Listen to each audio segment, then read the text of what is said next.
There is a silent frustration that echoes through the lives of many decent men who have done everything they were told would lead to a healthy, romantic connection. You have been respectful, you have been attentive, and you have made a conscious effort to show a woman that you value her above all others. Yet, despite your best intentions and your consistent kindness, you find yourself watching from the sidelines as the women you admire gravitate toward men who seem to offer half as much effort. It feels like a fundamental glitch in the social fabric. It feels like the rules of attraction are rigged against the man who truly cares. You might have even started to believe the common cynical narrative that women simply prefer men who treat them poorly, or that being a good man is a direct ticket to being overlooked. But I want to pause there and offer you a different perspective, one rooted in deep psychological dynamics rather than bitterness.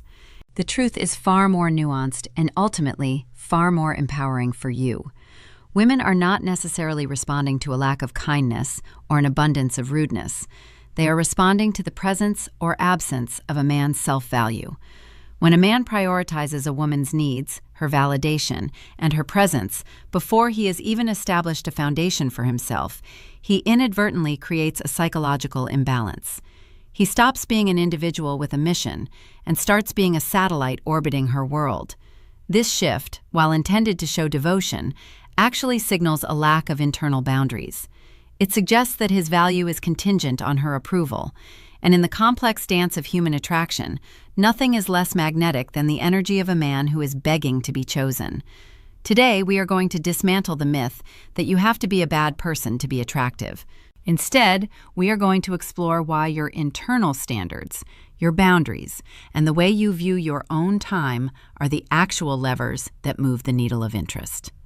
We will look at how your outward effort is often interpreted by female psychology not as a sign of love, but as a sign of a man who does not yet know his own worth. Once you understand the 7 psychological pillars of this dynamic, you will stop trying to win women over and start building a life that naturally invites them in. The first pillar we must address is the danger of valuing her too quickly. This is where most well-meaning men lose the game before it has even truly begun. You meet a woman who is beautiful, intelligent, and engaging. Within 48 hours, you are mentally planning a future. You start showering her with compliments that are so intense they feel like a heavy weight rather than a light gift. You tell her she is the most amazing person you have ever met. In your mind, you are being honest. You are expressing your genuine appreciation. But let's look at this from her psychological vantage point. She knows that you don't actually know her yet. She knows you haven't seen her on her worst days. You haven't seen her flaws, and you haven't seen her handle a crisis. When you value her this highly, this early, it sends a subconscious signal that your standards for amazing are actually quite low. It tells her that anyone who is pretty and polite can capture your entire heart in an afternoon. This immediately lowers your perceived value because your admiration feels unearned. True attraction for a woman is built on the feeling that she is being discovered, not that she has been immediately pedestaled. If you give away the ultimate prize of your devotion before she has had to reveal her true self to you, she begins to question the quality of that devotion. She starts to wonder if you are in love with the idea of her rather than the reality. This leads us into the second pillar, the hidden turnoff of male over-attention. In our modern world of instant messaging and social media, the most valuable currency you possess is your attention. Most men spend this currency like it has no limit. They text back within seconds, they like every photo, and they are always the ones to initiate contact. They think they are being reliable and showing interest. However, attention that is always available ceases to be valuable. If a woman knows that you are sitting by your phone, waiting for her name to pop up, she doesn't feel special. She feels a sense of control that kills the romantic tension. Attraction requires a certain amount of space to breathe. It requires a woman to wonder, just for a moment, what you are doing, who you are with, and why you haven't checked in yet. When you remove that space with constant over-attention, you remove the opportunity for her to develop feelings of her own. You are essentially doing all the emotional work for both people. A man who values his time above all else does not have the capacity to be constantly available. He has a mission, he has a career, he has a fitness routine, and he has a brotherhood. When his attention is given, it carries weight because it is a rare break from his primary focus.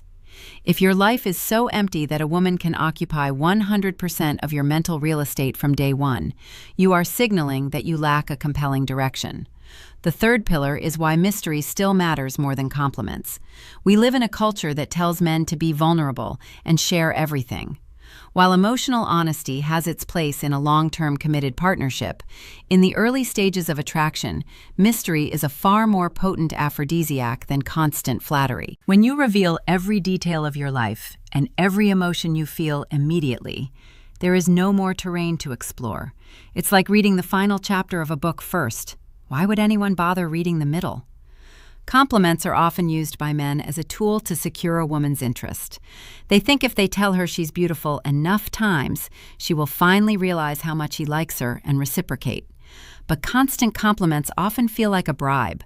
They feel like you are trying to buy her affection because you don't believe your personality or your presence is enough on its own. A man who is comfortable in his skin doesn't need to constantly narrate his attraction. He shows it through his actions, his eye contact, and his presence. He allows the woman to peel back the layers of his personality over time. This creates a sense of intrigue. She begins to wonder what else there is to know about you.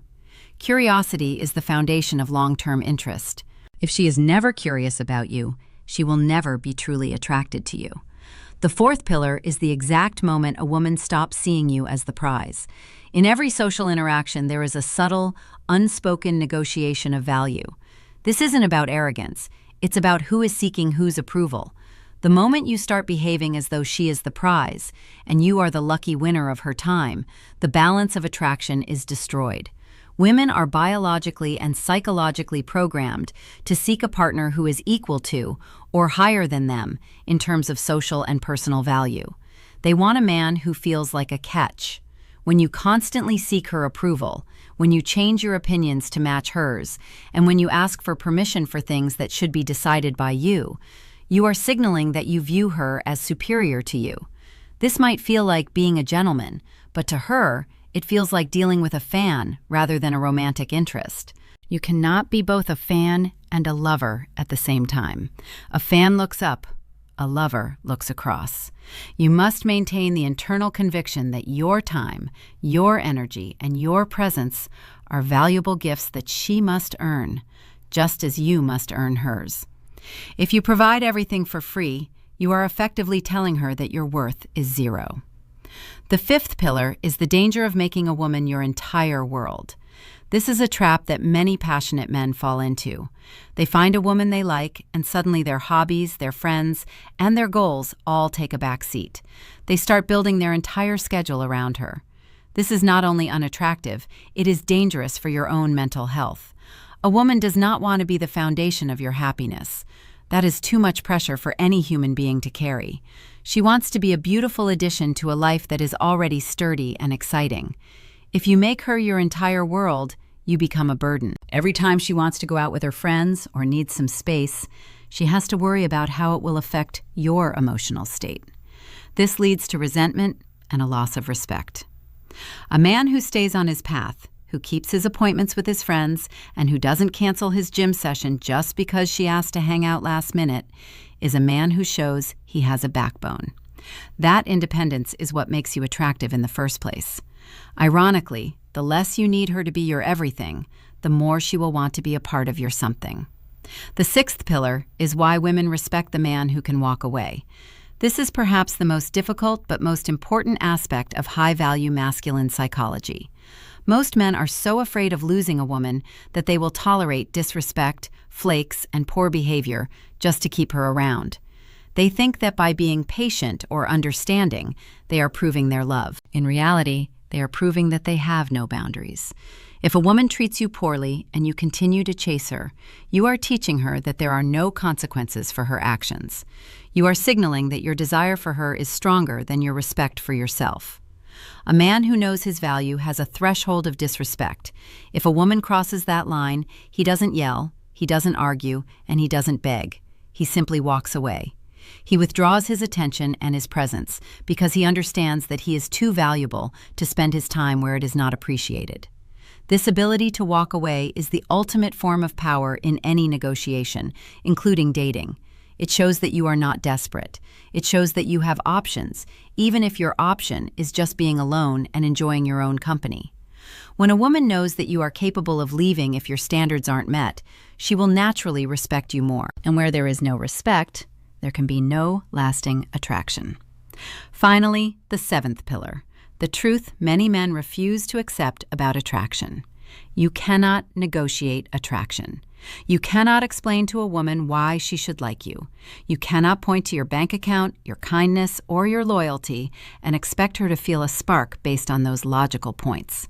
Attraction is an emotional and biological response to the energy you project. If you project the energy of a man who is constantly trying to prove himself, you will fail. If you project the energy of a man who is comfortable in his silence, firm in his boundaries, and focused on his own growth, you will succeed.